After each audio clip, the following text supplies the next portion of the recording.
Funky fantasy. The bowl. Stratozeros. And special guest Z Martin. It's the War of Nerds special guest edition episode. Welcome back, ladies and gentlemen, to the War of Nerds podcast. I'm Nathan Helm, the Funky Fantasy Man. I'm Alfred Muller. And I'm Ryan, also known as Stratozeros. We are your bearded, nerdy hosts, and today we have a special guest that is joining us, Mr. Z Martin.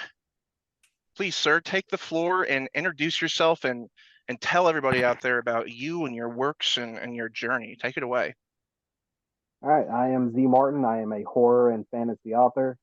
Currently got 4 books published out in the world right now. You know, all these lovely little things. Especially this one, I think we'll be talking about a little bit more. I deal mainly in horror. Just always been a horror fan, but I also like fantasy. I've been in fantasy for as long as I've been reading, so always loved it. Always loved writing it. Now I'm just sharing it with the world. I've been doing this for about 2 years. I am real big into the indie promotion. Love talking about other indie authors out there and spreading awareness to make sure everybody kind of gets their own day in the spotlight. And that's something really cool that you do, Z.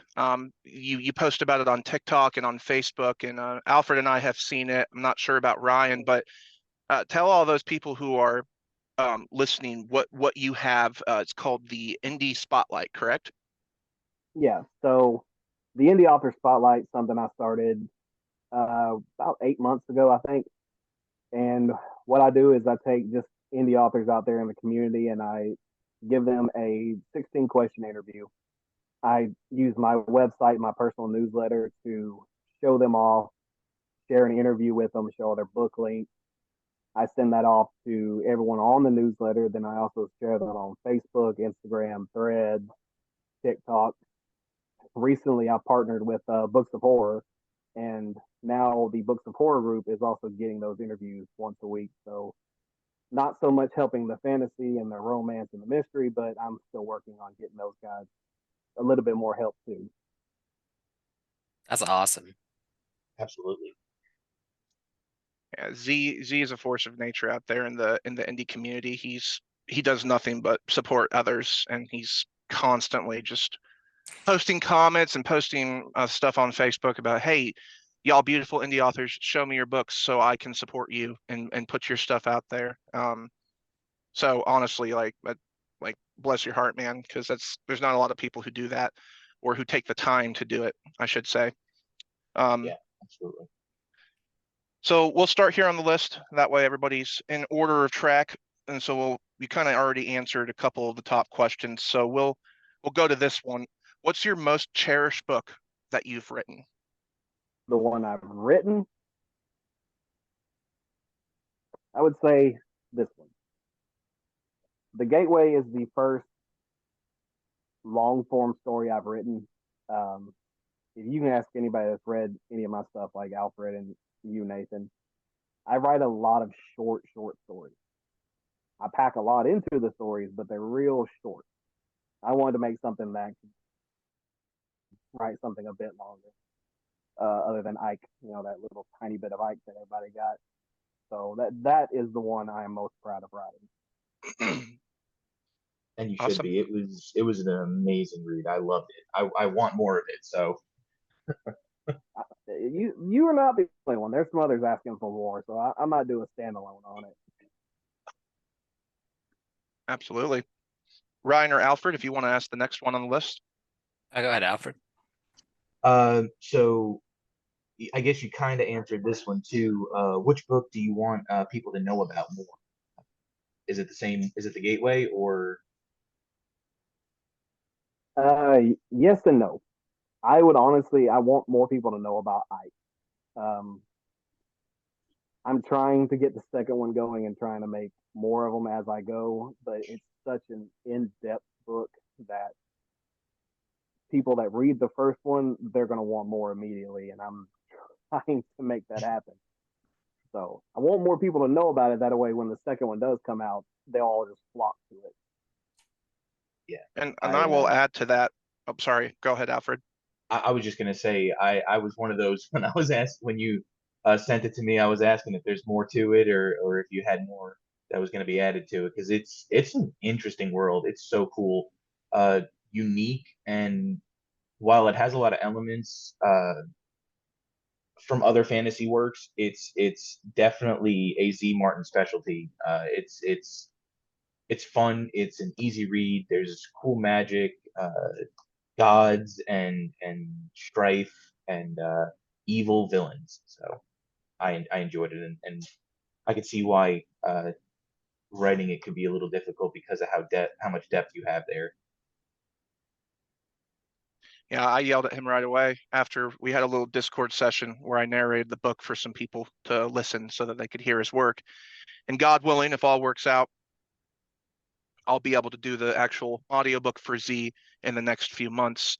Obviously, according to how life ends up working out. I already told him he could, use someone else if he needs to, but I liked it that much. I was just like, it's just too short. Like I'm one of those people, like I read the Chronicles of Narnia. Those are considered short. They're 38,000 words, 40,000 words. But like Z comes over here with this little 80-page book. And if it even was that, maybe it was only like 67 pages or something. And at the end of it, I'm like, no, I know you're not going to end this here because that's too short. Um, introducing gods and introducing this new people when him and his companion make it up there, Ike and his companion. Yeah. 111 pages. 111. Oh, Now, Ryan, you want to hit that next one on the list, brother? I think talking about what we were just talking about really leads into what's your process for creating your world and your characters, especially with the ones you're introducing now. So writing fantasy has been a game changer for me because I am a pantser.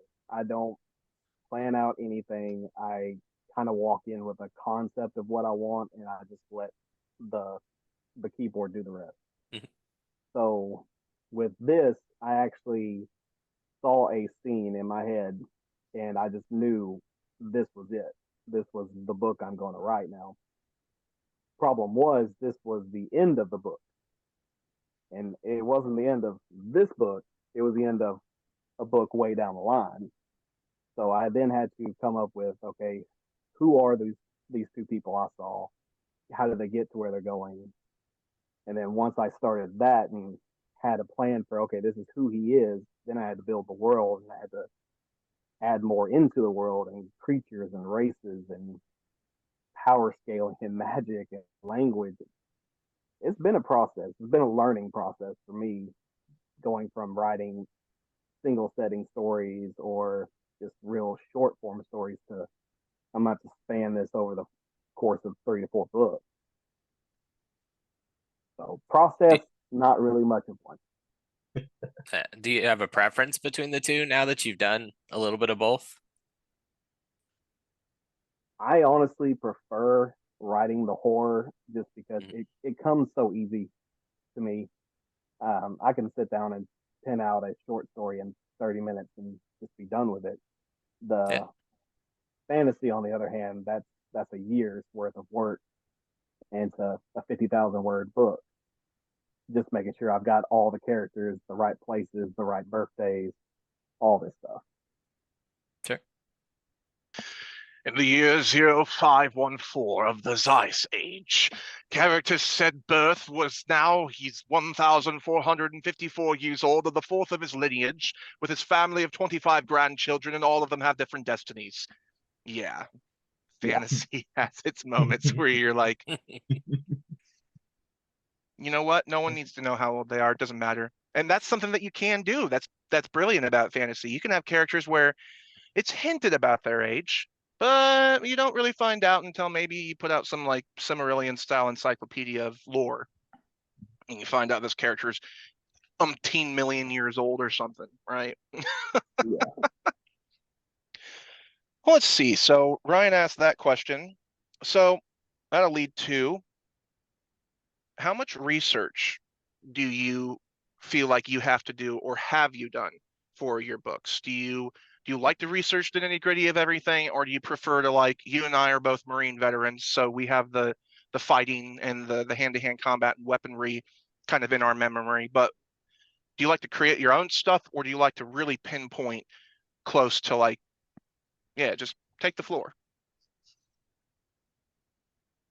For fantasy, I do quite a bit of research.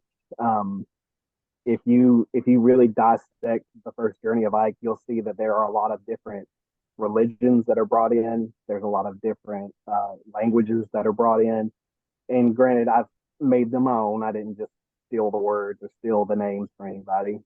But I will take the root words and I'll change them up just enough to give it that difference. So for language and magic and everything, I do a lot of research into different religions and languages. Fighting wise, I don't do too much research on that. I kind of just see it in my head and I think, okay, this is more of a dueling form, or this is more of a French fencing form etiquette. I mean, for that, that's pretty much it. Horror, I do quite a bit of research when it comes to if I use a creature or not, because I want to make sure I get that creature pretty down pat. That's awesome. So with that, what's like your favorite book that you've read? Is it a horror book, and do you draw some inspiration or try and pay homage to any specific author when you write? I don't think I do. I'm sure it shows in my style. I am a huge Stephen King fan. I've always been a King fan. Poe was the one that got me into horror, and then just kind of kept it going from there. So a lot of my stuff, I try to get that King twist into the end of it, the no happy ending kind of thing. Fantasy, I have always loved The Hobbit. The Hobbit has been my go-to read since I originally bought it back when I was 14 years old. I still have the same copy sitting on my bookshelf now. It needs to be replaced, but I'm not going to do that. So I would love it if someone compared my stuff to any Lord of the Ring title, but I don't think there's too many similarities there. I could Ike has some. definitely see I could see the King. I could see the King and definitely Poe. Like I actually went to Connuga this past weekend, and I made friends with the lady who ran the horror track, and I'm gonna get to go out next year as her guest, and I gushed over your work. They were like, anybody have any suggestions? I was like, Z Martin, he's a great horror writer. You should check him out. I don't know if any of them did, but they pulled out their phones and started typing it in. So, and I don't like reading horror. It's just not my go-to. But when I read yours, I was just like, my goodness, this is great. Like, just the way you could scare the crap out of me in such short stories, it was amazing. Absolutely. I love the idea that Edgar Allan Poe inspired you. I mean, that's one of my favorite. I'm not even a horror person in general, but just his story style and what he's able to accomplish in the creativity he had just speaks to, if you have any of that in your work, it's no wonder that you're as prolific as you are already. But with that, where do you see yourself in about the next 5 years continuing your journey? Next 5 years, I might have the second book of Journey of Ike out, hopefully by then. No, I should have honestly that complete set done.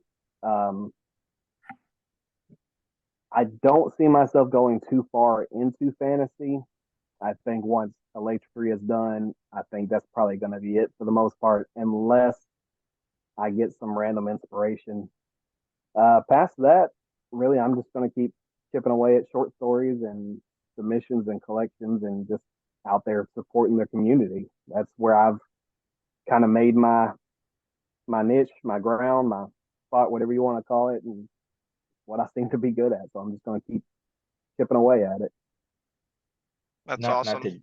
not to jump in front of anybody, but that got me thinking. Have you like sent any of your stuff into the Horror Writers Association or anything like that?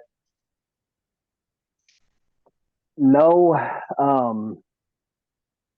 I think I was off by like $10 from being an affiliate member. So if I do anything, I'll have to get like the supporting or whatever that is. Well, you were close, so just next time you just cross them and get it on. You got it, man.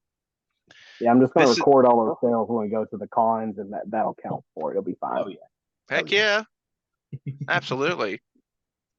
Now this is kind of this is more of a personal, entertainment question. This is a little bit different from one of the writing questions, but what's your favorite movie / TV show, or one of each?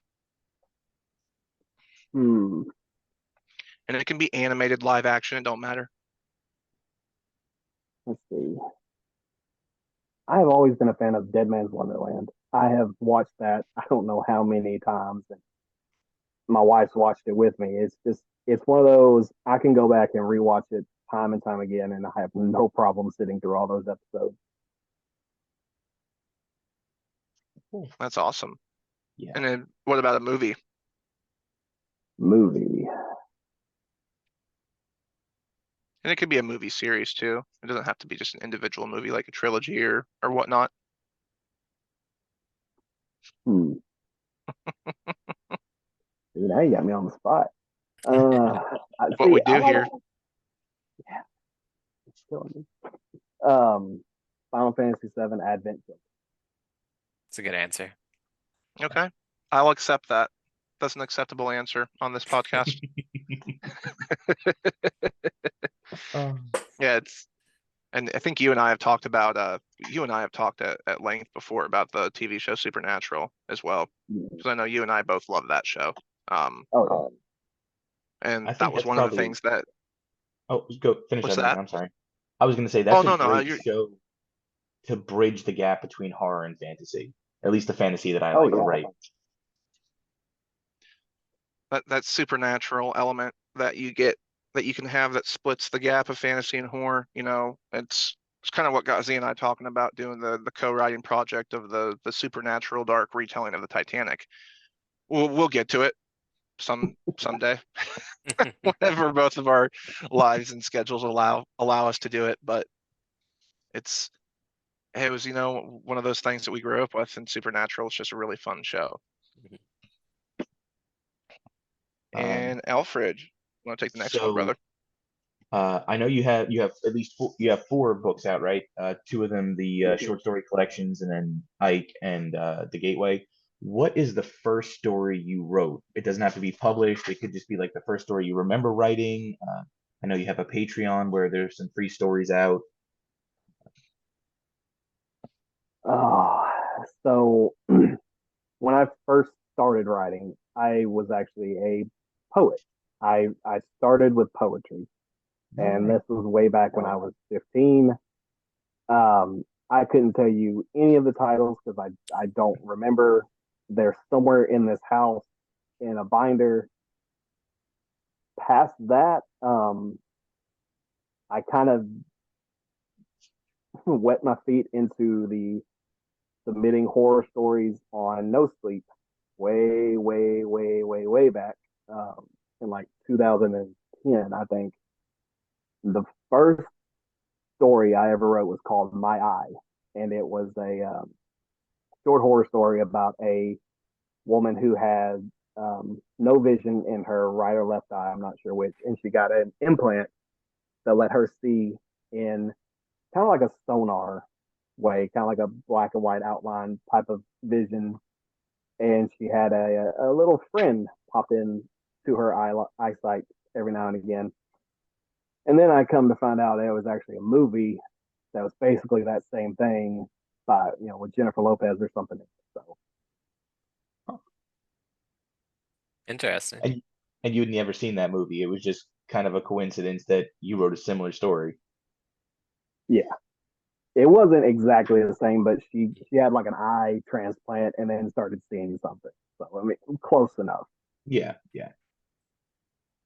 I don't know why when you said that, but the only thing that comes to my mind is when you talk about the eye is Rob Stark telling Bran, "Yeah, we actually live in the giant eye of a giant called Macumba, and we actually just live in an eye of a giant."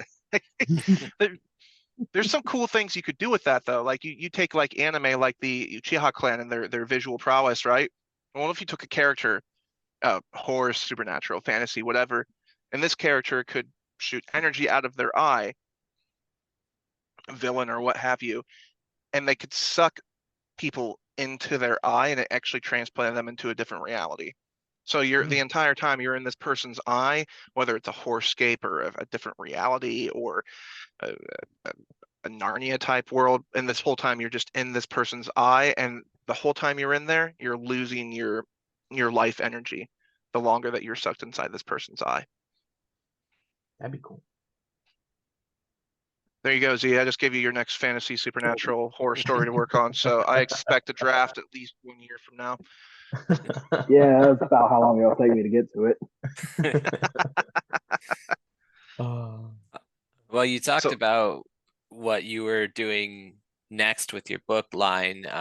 So in general, Nathan brought up something that you guys wanted to co-write, but have you done any co-writing with someone so far?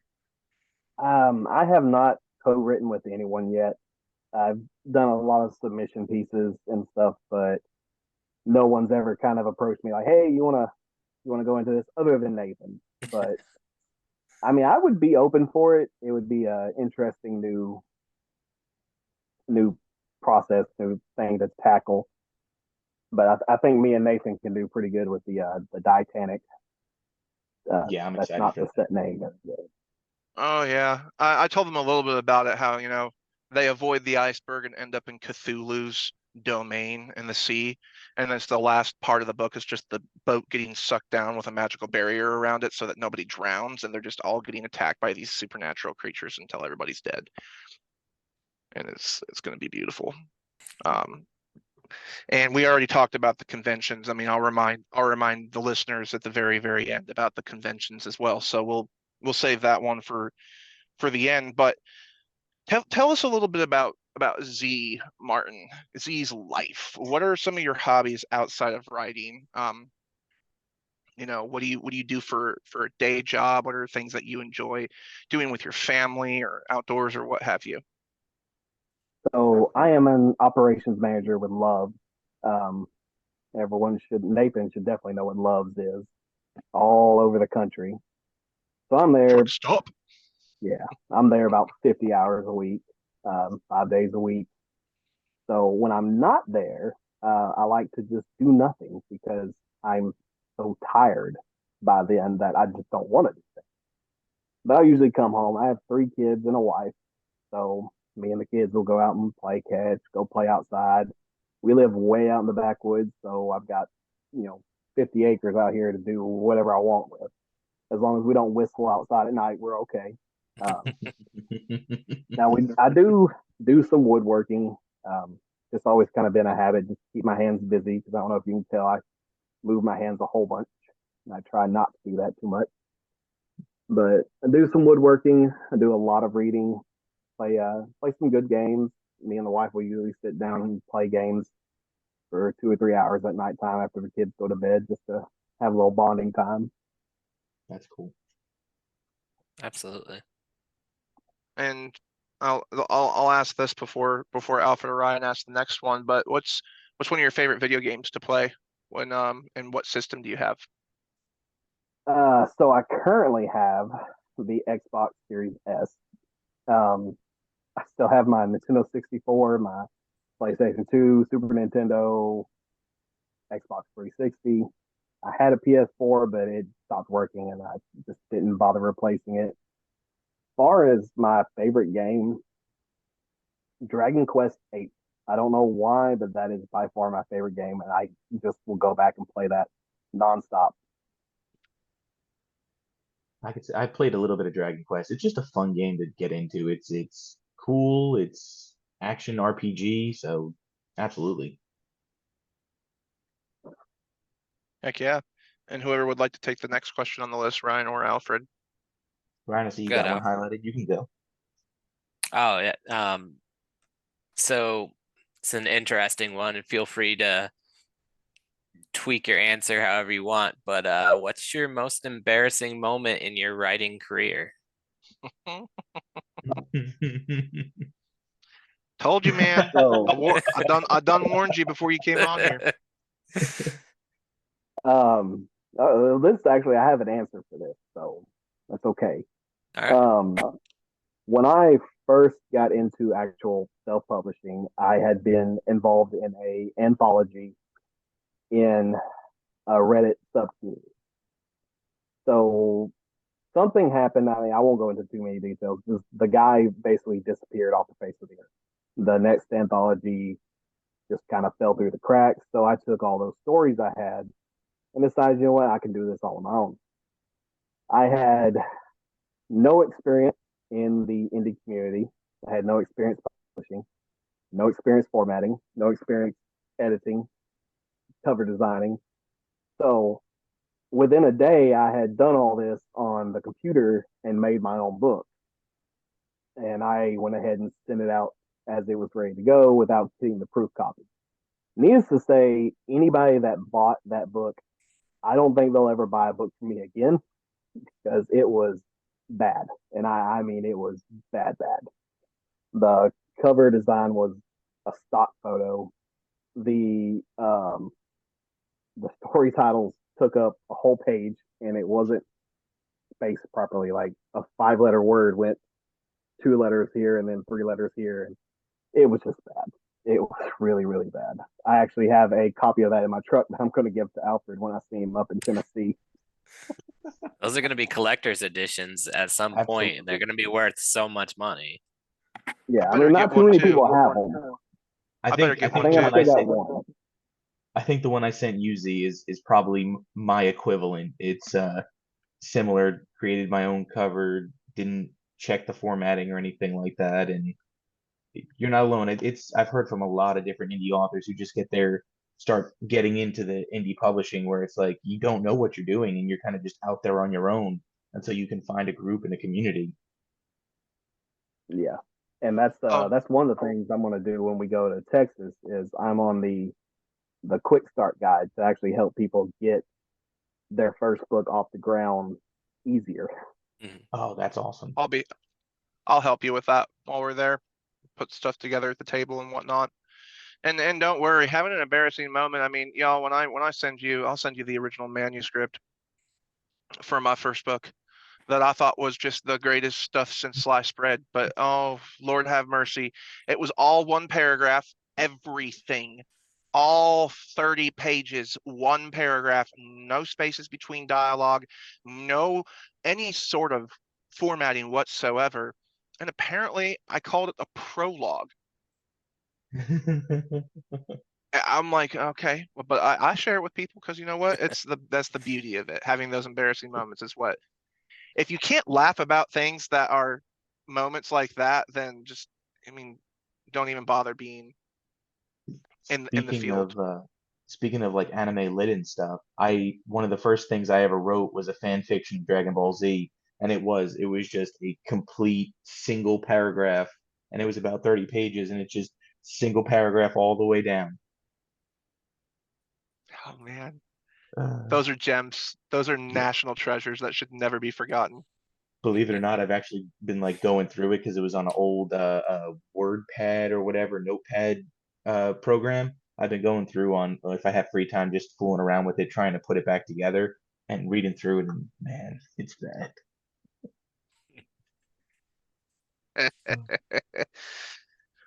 But So, with that, Z, I have a question. I know you have a lot of short stories, but do you have a favorite character that you've written? Maybe a villain or someone that appears numerous times throughout your work? I do. I do. Um, so in my very first short story collection, there was a story called Tap.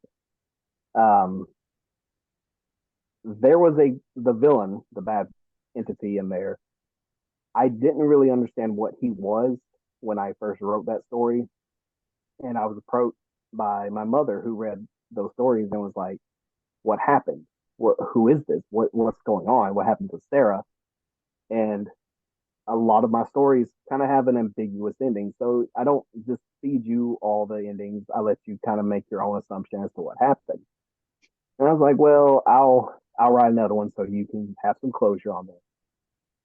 And once I started writing the second one, which was Blink, he let me know who he was. And then as I thought about that story more and more, I realized, okay, he's his own thing. He is his entirely own villain, and he controls everything that goes on in two stories. And now I've realized he is actually into something much, much deeper that I didn't realize he was messing around with. And he is a cosmic being that I didn't know I had created. So I've got cosmic horror I can add to my list now that I didn't even know I'd been working on. But he will make another appearance very soon once I get this collection up and going, and people will understand where he's from and what's kind of going on. I'm gonna need to know more about that. So very soon, I'm Yeah. gonna expect a report. And I will grade you harshly. So it better. No, I'm kidding. I remember the story Tap. I know the title Blink. I don't remember that one as well, but I remember Tap, and that was one of the ones that I was just like, dang, I'm gonna love this collection, and it's gonna scare the crap out of me. Yeah. Now I'm gonna ask you another tough one, Z. So prepare yourself here. But what was the most challenging part of a book, one of your books that you wrote? What was one of the most challenging parts and one of your favorite parts? And it can be one and the same, honestly.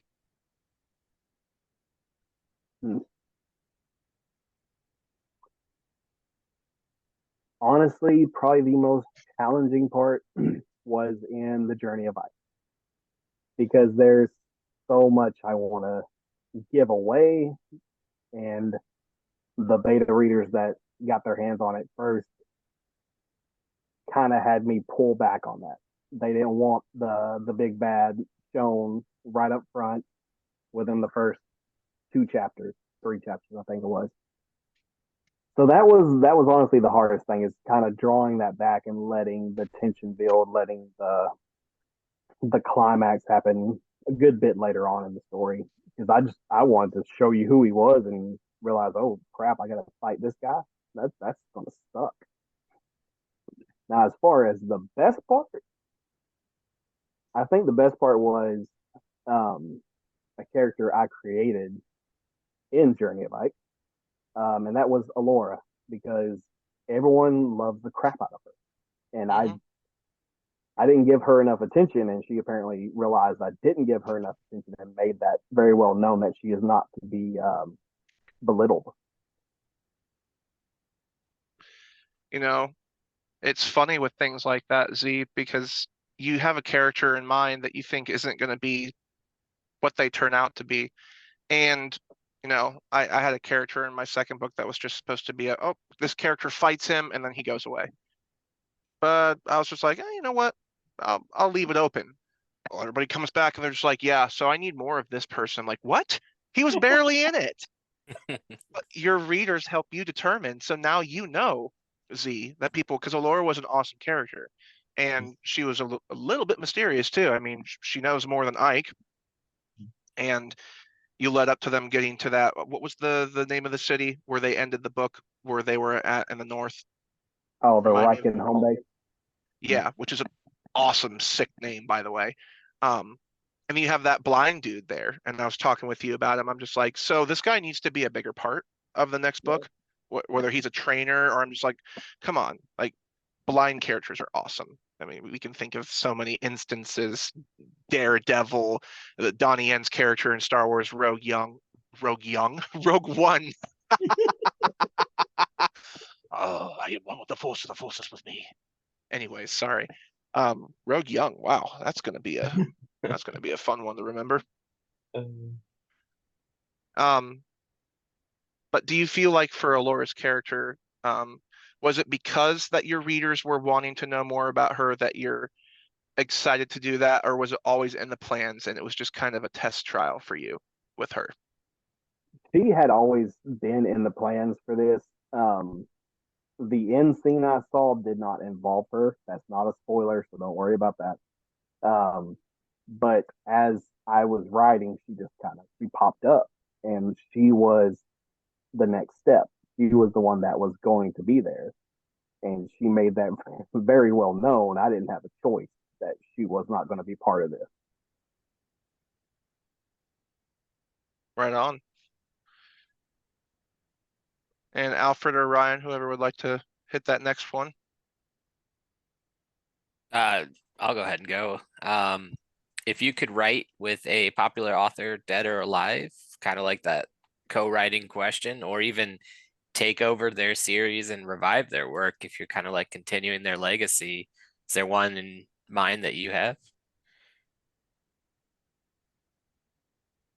I would honestly love to go back and write with Poe. I would love to just get in on his poetry and see just how he did his process. Because there's something in his mind that just nobody else had, and I want to see that at work.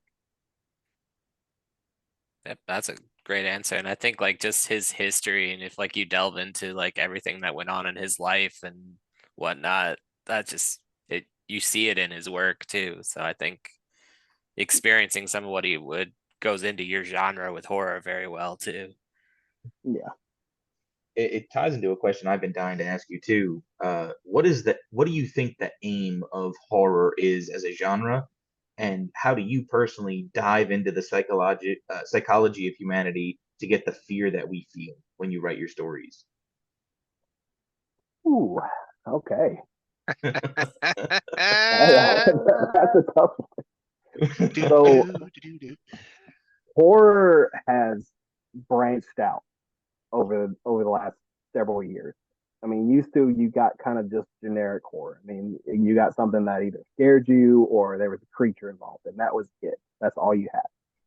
Now you've got so many different variations of what horror is to everyone else because not everything scares everyone else. A lot of us have become desensitized.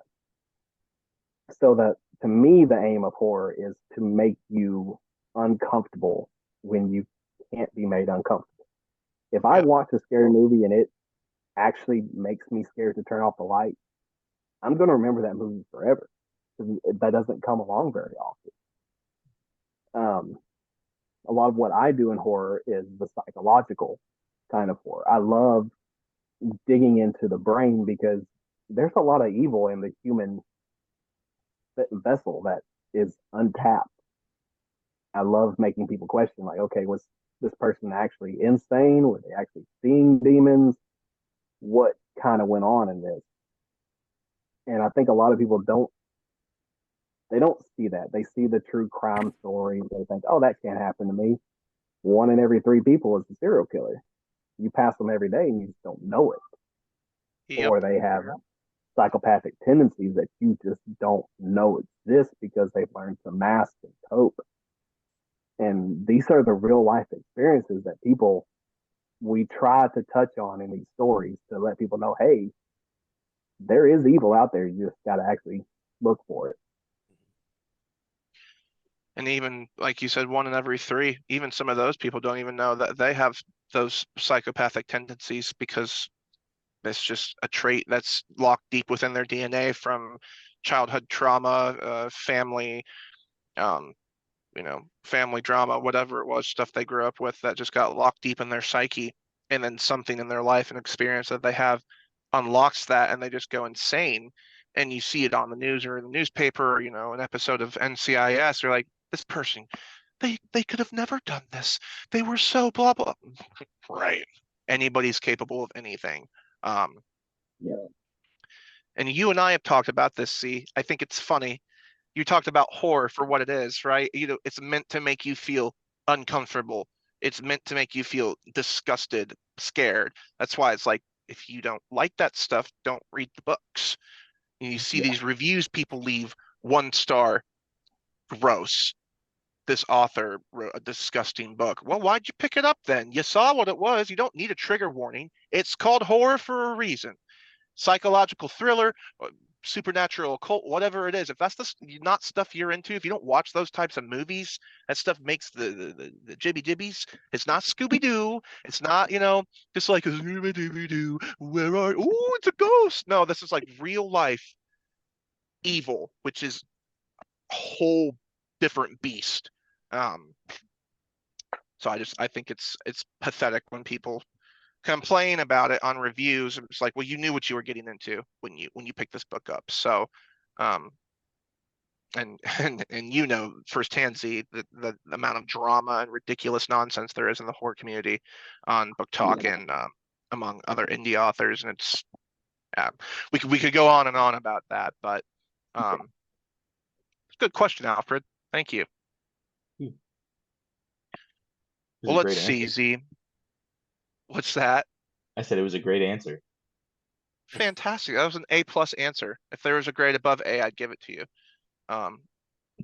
It was a divine infinity answer. Here's one for you, Z.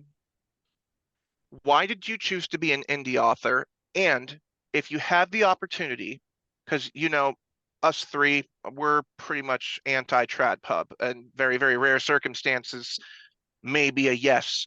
So if you had that opportunity, you ran into a trad pub agency or an agent who was going to allow you to keep your creative freedom and your stylistic choices with your book and not change your characters for political correctness or whatever else, would you take that opportunity, or would you continue being an indie author? So kind of two questions in one, but you can answer however you see fit.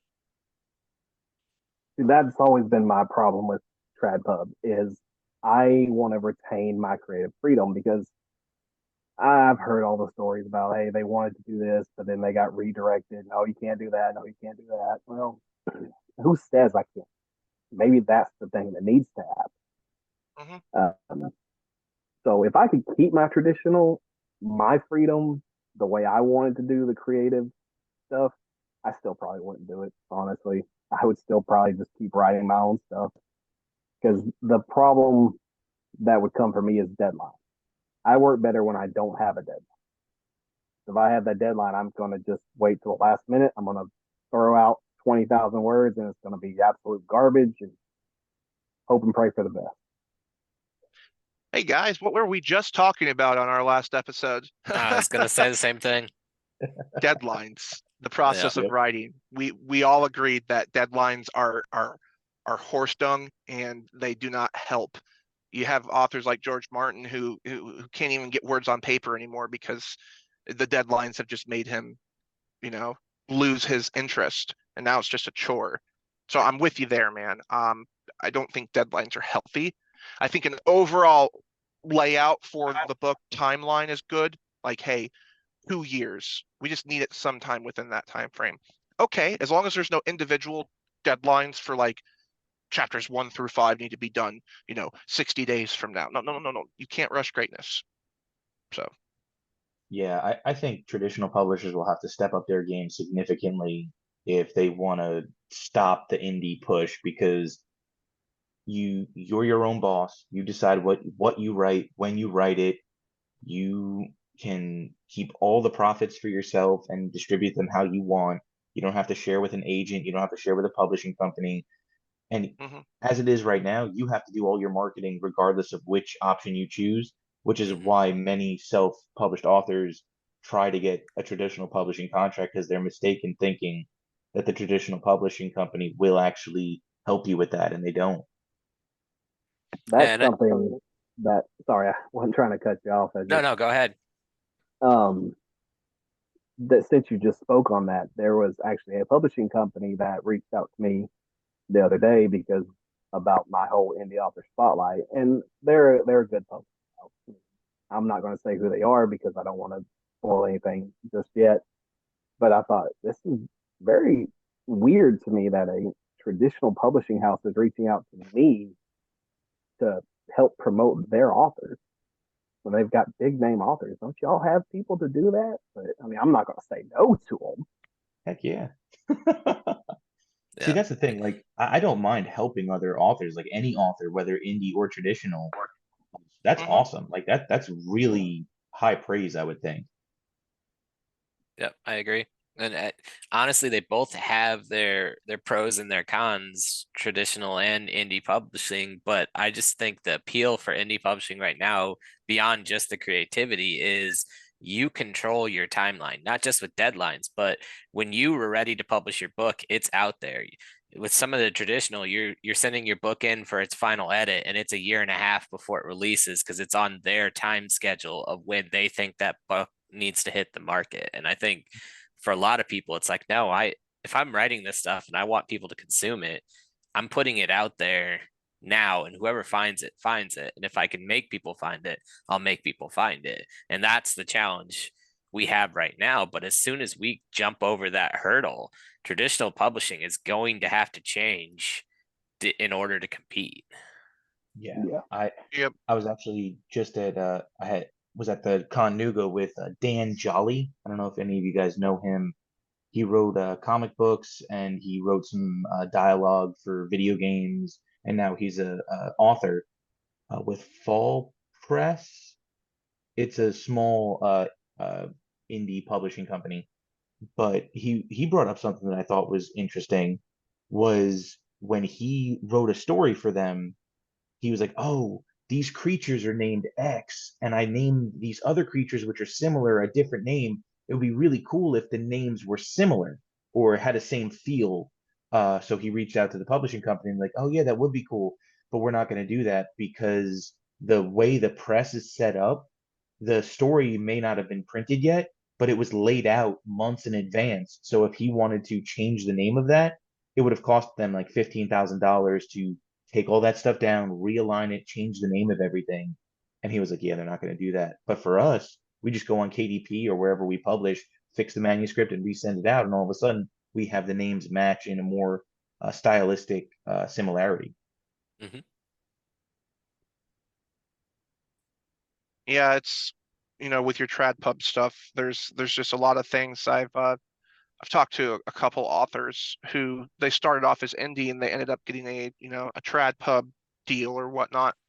And they're like, yeah, no, it's not as cracked up as what it's made to be. Like, I mean, you get an upfront payment of, usually about 10 grand. Usually that's about how much it is for audiobooks. There are some audiobook places that do actually do marketing for you.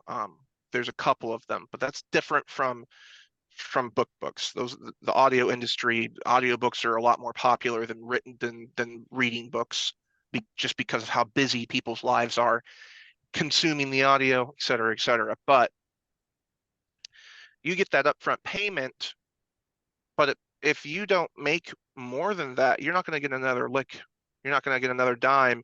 And if you don't make enough to at least crack even, that trad pub place could just be like, yeah, we're just going to take your books down and cancel the contract because it's not worth it to us. Because they don't really care about actually marketing your book unless there's something in it for them. Mm-hmm. So if they see that it's going to help their business, then they'll go out and market the crap out of it. They'll send you to a bunch of conventions. They'll do this and that. But that's, the 2%ers. So as an indie author, as an indie creator, yeah, is it harder to get started? Sure. But if you're driven and you're motivated and you do the research and you find your target audience, you maybe go find yourself a marketer on Upwork or Fiverr or whatnot, and you go around a network, you can do just as great as some trad pub authors, and you did it all yourself.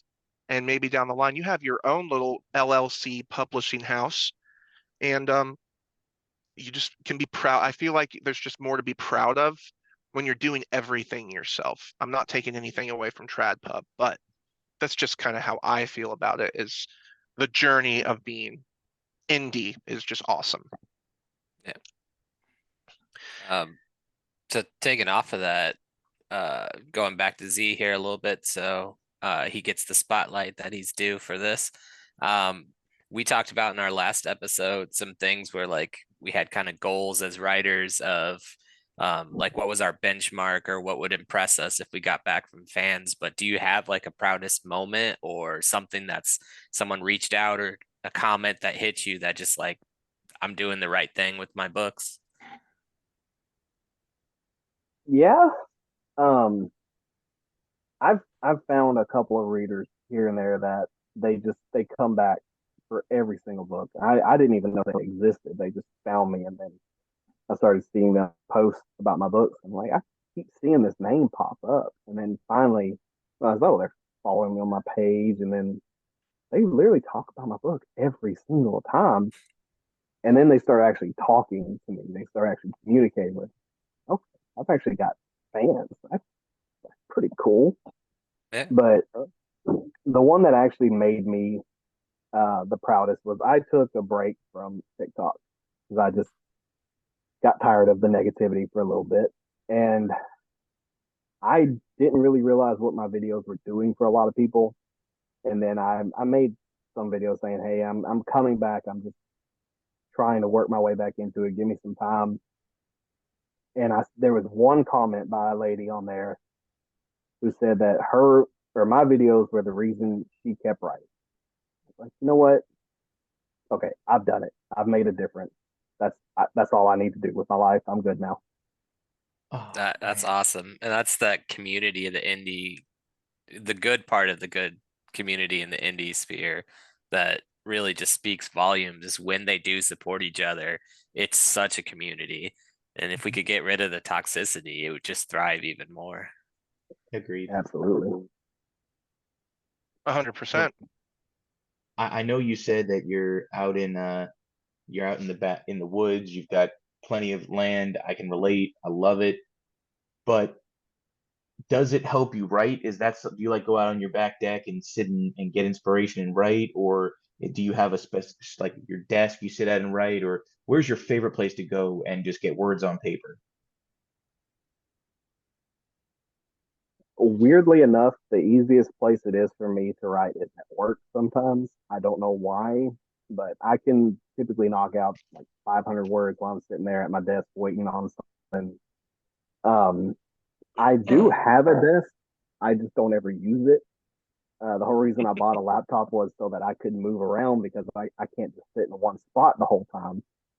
But I'll sit over here in my big comfy chair and or I'll sit on the bed and I'll write. I don't ever use the desk. I need to, but I don't ever use it. Um, That's awesome. Yeah. And if you could be any character, or if you could live in any world that you wanted to, from a book that you've read or a TV show or a movie, what character's journey would you want to live and why?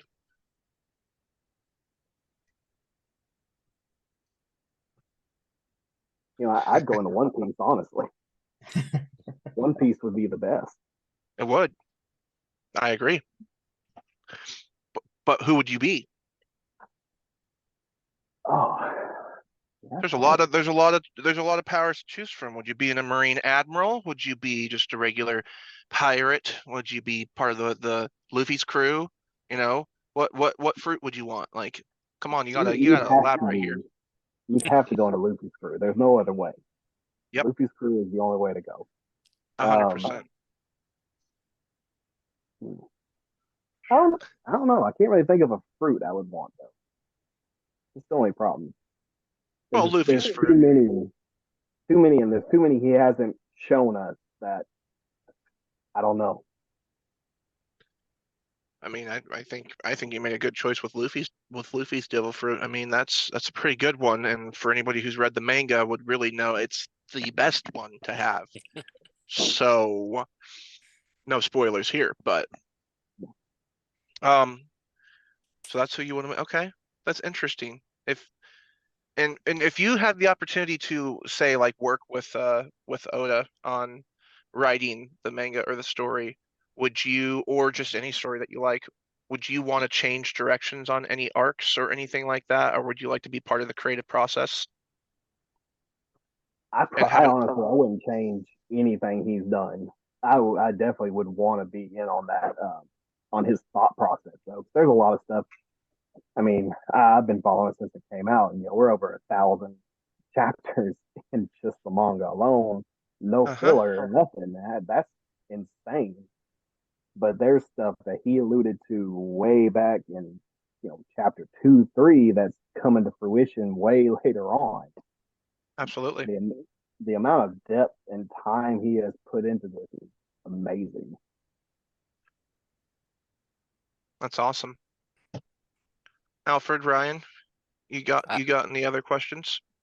Just kind of a follow-up with your book, and you could pick either the short story anthology or you could pick your fantasy.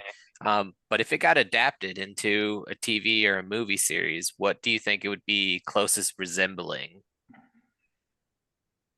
Or how would you explain it either way? And I'll make it tougher. Would it be animated or live action? It would have to be animated. Man, that's hard. I don't. They just don't resemble anything I can think of that I've watched. The closest thing I would think would be Journey of Ike having some resemblances to the Percy Jackson kind of videos, but that's about the closest comparison I can think of. Yeah, I could see that. For Ike, I mean, I don't know about you, Alfred, but I could see it kind of resembling a bit of Attack on Titan and FMA Brotherhood, with some of those fantasy elements and some of that kind of darker elements, and things that get explained later on as an animated show. I mean, I could totally see it Brotherhood being definitely. like that. Absolutely. Alfred, do you have any other questions for Z? Just what is something unique about yourself that you think makes you stand out from other writers?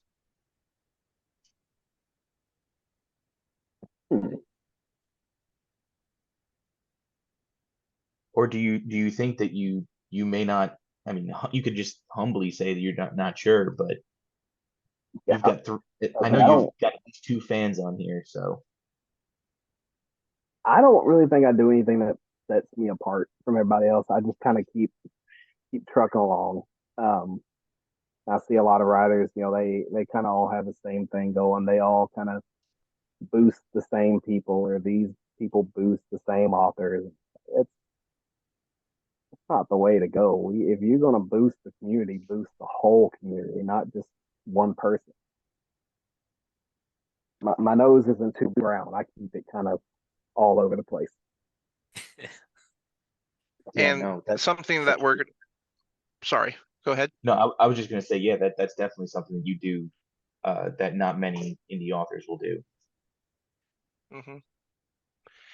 And this is something that I'm going to be having us do for our indie guests that we have on, because on this podcast we try to prioritize indies as much as we can.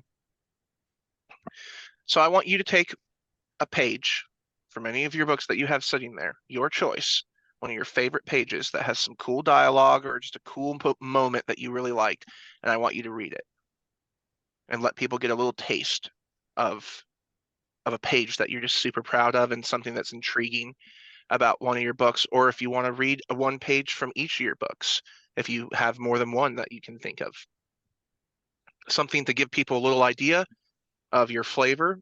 And just if there's we try to keep the language PG, so if there's anything that's like language wise, but besides that, I know it makes it a little bit tricky sometimes.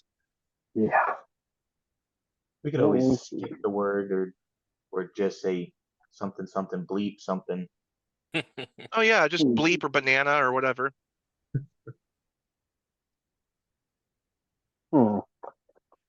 Give me a moment here. Absolutely. I mean, I know if I were asked to do this, I couldn't find a line in my book on the spot. We were just talking about that too, where it's like, what do you write for? What is it that you're? I like to. I like to put people on the spot like that because it makes it real and it Oh, makes yeah. it, that nobody can just know. Maybe some people do, but I know if somebody asked me that, it'd take me a second to think. But Mhm. for those of you who are listening, when Z reads this off, if this is something that interests you or if you're piqued at all, please go check him out on any of his socials. Z Martin on Facebook and TikTok. Z Martin Books. He's a fantastic guy to just talk to. Just great human being.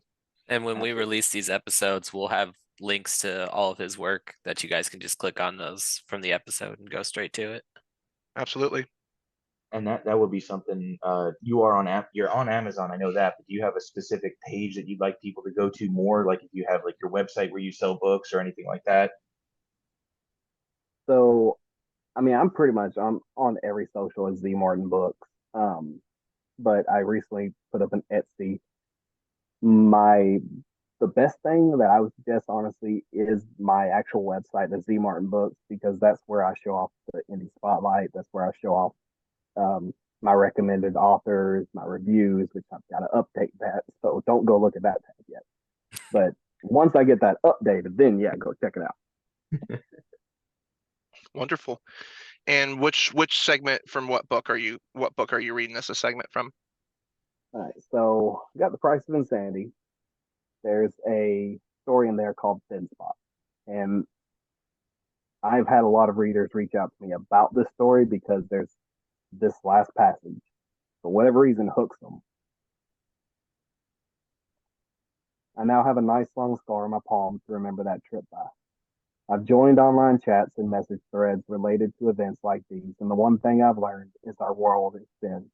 All it takes is a little push or prod to open it up, but we aren't the only ones that can push. Once you've stared into that other side, it's a lot easier to notice it again. It's a lot easier for it to notice you too. Watch the reflections in the windows. Listen for sounds of a lack of them. And when your mind tells you to run, just run. I like that. That's a good story. It's gripping. It's like it just lets you know something's about to go down. Somebody's just running for their life. When you see something or you hear something, your instincts tell you to run. Um, that's awesome. And now that you see it, it makes it easier for them to see you. That's terrifying for me. Like you were talking about, Z. There's so much evil out there, and once you notice it, they'll notice that you notice. It's unsettling. Hmm. Yeah. Now, for all of our wonderful podcast listeners, Mr. Z Martin and myself will be sharing a table at the Dallas, the third annual Texas AuthorCon in July.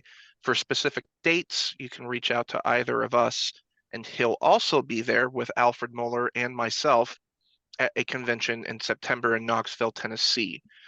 So if you're in either of those areas or you have any friends that love to go to conventions, books, whatnot, please come and see us, see Z, and just get to know us a little bit better. But with that being said, Z, is there any closing remarks you'd like to leave people with about just your works or where people can find it or what you would like to leave people with? Pretty much you can find me anywhere, Z Martin Books. Just look for Z Martin Books. Not to be confused with Gail Z Martin. I have no relationship to that person whatsoever. And I have to sell a whole bunch more books so they'll stop putting her first in my book first instead. But just keep being amazing. Keep giving readers and authors a chance out there. Find something new. Don't stick to the same old, same old. Reach out to one of the Facebook groups and see who everybody's reading or who everybody suggests, because you never know what diamond in the rough you'll find on one of these groups. 100%. Well, ladies and gentlemen, whoever, if you're listening on Spotify, iHeart, YouTube, wherever you might be watching, thank you so much for coming in and listening to Z's interview. It was a thrill to have you on, man. Thanks so much for taking the time out of your schedule to join us. Oh yeah, it was fun, man. And for the rest of us bearded nerds, I am Nathan Helm. Alfred Muller. And Ryan or Stratoceros. And this has been the War of Nerds podcast, and we look forward to seeing you next time. Have a great night.